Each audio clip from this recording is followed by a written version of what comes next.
The 4-layer county survival score that predicts where your services die first. You don't get taken out by the apocalypse. You get taken out by the county you picked because it felt quiet. Then fuel stutters, commuting snaps, and your quiet county turns into a service desert with a 2-week repair backlog and 1 overrun clinic. After 2020, the map already shifted. Not in vibes. In filings, commutes, and expected loss math. Most people kept scrolling listings like the system would stay polite. You're here because you want the scorecard that tells you which counties absorb pressure without becoming a destination, which ones keep payroll moving when pumps fail, and which ones are literally priced as a burn corridor or flood bowl. One pulled IRS statistics of income county-to-county migration files, ACT's commuting mode tables, FEMA's National Risk Index outputs, and the USGS National Seismic Hazard Model update. 4 layers. Each layer is a named dataset you can verify fast. Each layer has a trade-off the herd ignores. And the last layer, the one that turns rural into a trap or refuge, is the one people refuse to quantify. Wait for it. Geography isn't your prep, it's your scoreboard. Everything else is accessories you drag into whatever county you chose. The enemy isn't chaos. The enemy is herd predictability plus brittle systems. Counties built on single input commuting, tax bases that evaporate when inflow turns into churn, and resilience that exists as vibes until FEMA loss math and fuel reality erase it. So you don't pick counties like a tourist. You filter them like an analyst.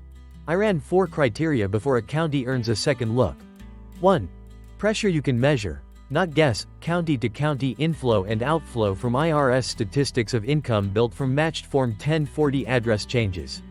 2. A fuel dependence detector. A CS table SO801 shares for drove alone, worked from home, and the other modes, with margins of error respected instead of ignored. 3.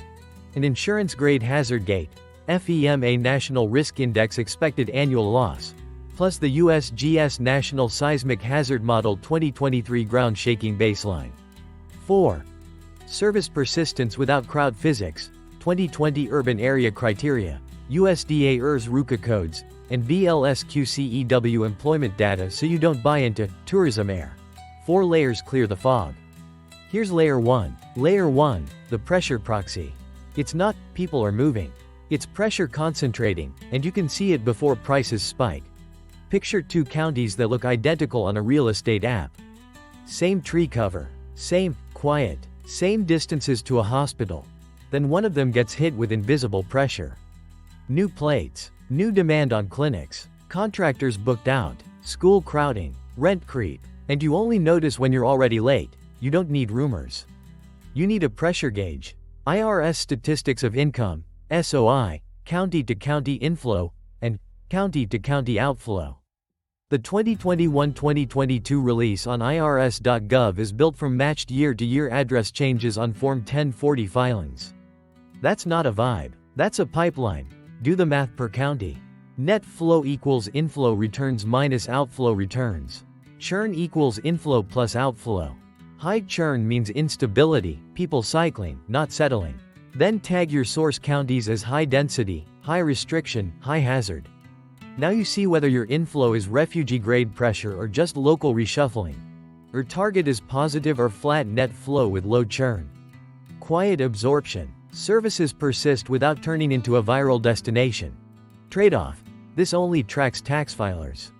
Non-filers vanish. Flows under 10 returns get suppressed into other. Some records miss county coding when the 9-digit zip can't resolve.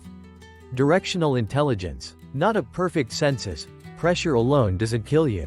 Commuting does. Layer 2. Layer 2, the fuel fragility filter. It's not rural. It's how many people still reach payroll when the pumps or roads fail. 2 numbers decide whether your county keeps eating when the pumps hiccup. Drove alone. And worked from home. Most people hear rural and think safety. That's not safety. That's dependency if the entire county is chained to daily vehicle travel. Pull U.S. Census Bureau American Community Survey Table SO801, means of transportation to work. County level. If you're looking at small counties, use ACT's 5 years so the sample isn't a joke. Your hunting mode share. drove alone, carpooled, public transit, walked, bicycle, other, worked from home. Build your fragility index. High drove alone plus low worked from home equals high fuel and road dependency. Add commute time exposure if you choose, pair it with AX travel timetables and penalize counties where long commutes are mandatory geometry, not choice. Structural advantage is simple. Counties that keep income flowing keep services alive. Clinics stay staffed. Grocery restocks continue. Repairs get scheduled. School operations don't collapse into chaos babysitting. Data discipline is mandatory. AX comes with margins of error at 90% confidence.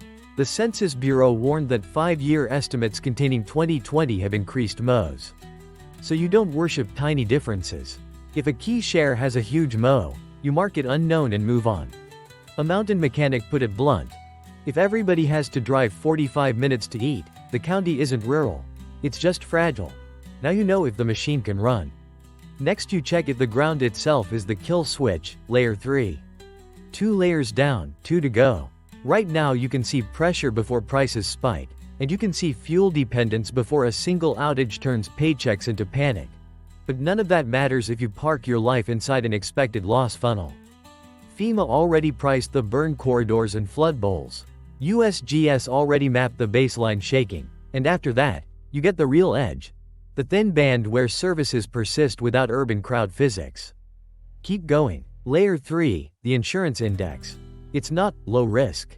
It's low expected annual loss where the math is already published. Most people shop counties like risk is a personal feeling. You don't get that luxury. You're buying into a loss curve that's already priced, already mapped, already weaponized by reality. Here's the binary.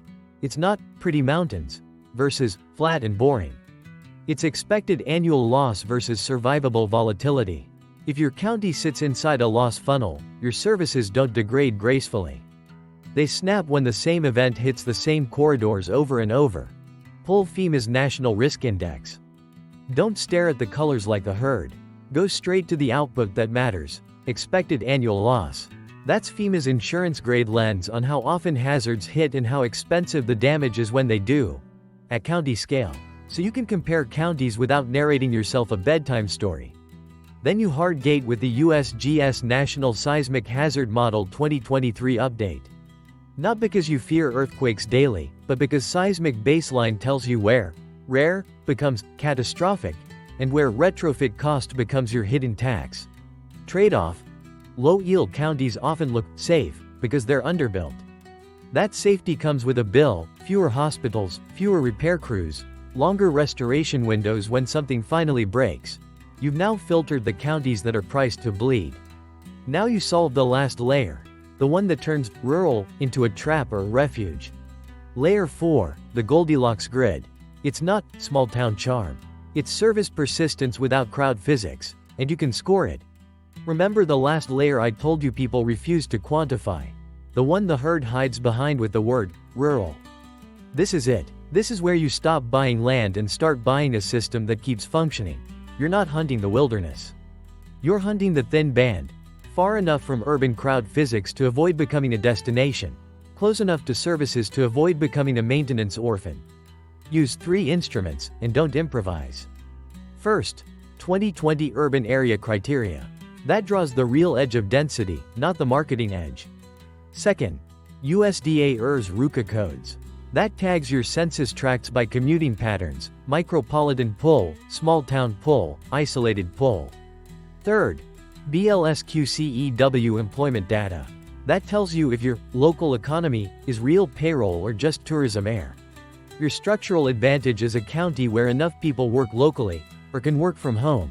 That services stay staffed, but you're not inside the blast radius of metro spillover. Trade-off: the Goldilocks band is expensive in a different way. You pay for proximity, higher property taxes, higher land prices, and competition from remote workers who bid up, quiet.